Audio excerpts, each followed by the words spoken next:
we pause for a moment to acknowledge the gravity of the commitment Kevin and Caitlin are about to enter into.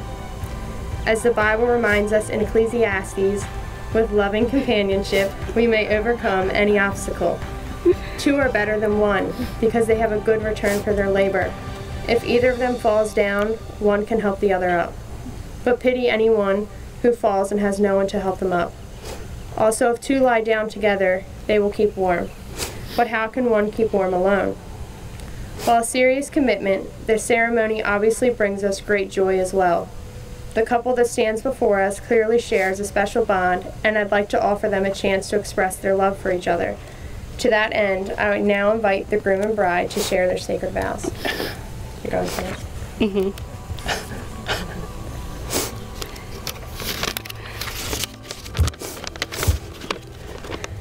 Kevin, here we are on our wedding day.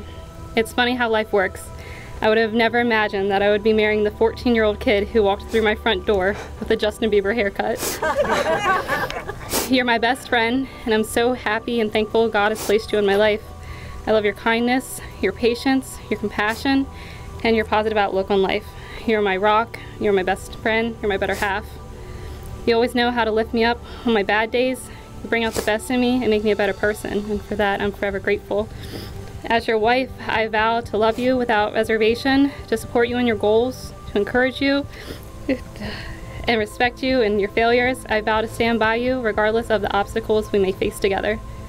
I believe if we're able to get through planning a wedding during a global pandemic, that we can get through anything.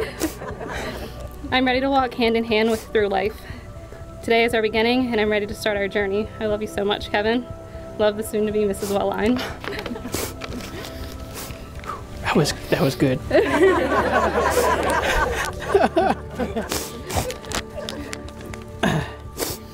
Katie, the love that I have for you is so great. It cannot be written on this piece of paper. But I promise to give it to you from now until forever. I will be here for you when times are good and when they are very difficult. I promise to cherish you and to honor you with everything that I have. Over the past few years, you have shown me what true love really is, and that two people can become one. And today we become one. You have made me the luckiest man. And I promise to be the husband that you deserve all the time. I can't wait to spend the rest of my life next to you. Katie, I love you forever and always. That was really good too. Kevin and Caitlin, please join hands. Kevin, in front of all those gathered today, do you take Caitlin to be your wife, to stay by her through sickness and health, through failure and success, through times of sorrow and times of joy, so long as you both shall live? I do. Caitlin, in front of those gathered today, do you take Kevin to be your husband, to stay by him through sickness and health, through failure and success, through times of sorrow and times of joy, so long as you both shall live? I do. As you prepare to place a ring on your partner's finger, take a moment to appreciate its circular shape. Just as a circle has no end, so too will your marriage be everlasting. Please repeat after me. I, Kevin. I, Kevin. Give you, Caitlin. Give you, Caitlin. This ring. This ring. As a sign of. As a sign of. My endless love. My endless love. For you. For you. May it ever serve. May it ever serve.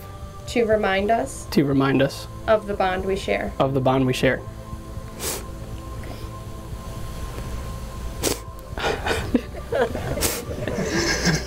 I, Caitlin. I, Caitlin. Give you, Kevin. Give you, Kevin. This ring. This ring. As a sign of. As a sign of. My endless love. My endless love. For you. For you. May it ever serve. May it ever serve. To remind us. To remind us. Of the bond we share. Of the bond we share. Go ahead. Looks good.